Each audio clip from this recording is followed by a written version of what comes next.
The First Baptist Church of Sutherland Springs became the site of a massacre in 2017. Dozens died and several were wounded. A new church has since been built, dwarfing the old building where the shooting happened. But now there's a debate on whether to take down the building marred by violence. Eyewitness News reporter Zach Briggs is live in Sutherland Springs with perspective from one local resident. Zach. Well, good evening, Aaron. The old church building behind me here is only open upon request these days. Now, I caught up with one longtime Sutherland Springs resident who tells me she's waiting to see what happens with this place of worship that she's been attending for over 40 years, a place filled with many memories. Life is not that certain. Beulah Wilson has lived here in Sutherland Springs for almost 7 decades. Her daughter started up the community's historical society. While no longer a member of the First Baptist Church of Sutherland Springs, she cherishes the time she spent worshiping God alongside family and friends for 46 years. Lots of good memories, just precious, precious memories.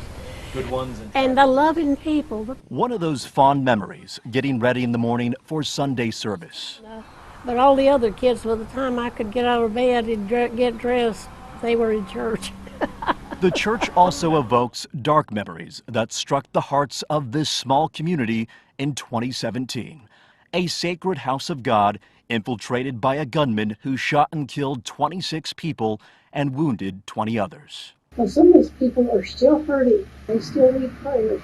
4 years later, and now members of the First Baptist Church will decide whether to take down the old building where the massacre happened. Beulah noted there are concerns about whether the church is structurally sound and if it is financially feasible to maintain the building. Regardless, Beulah says she will be fine with whatever is decided by church members, some of whom are connected to shooting survivors. I'm completely at peace. There'll always be a memorial, the pastor said, and that corner of some kind, at least we forget.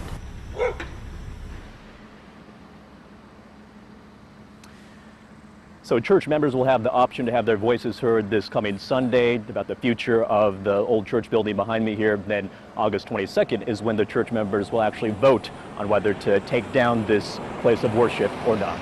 For now, we're live in Sutherland Springs. Zach Briggs, KENS 5 Eyewitness News.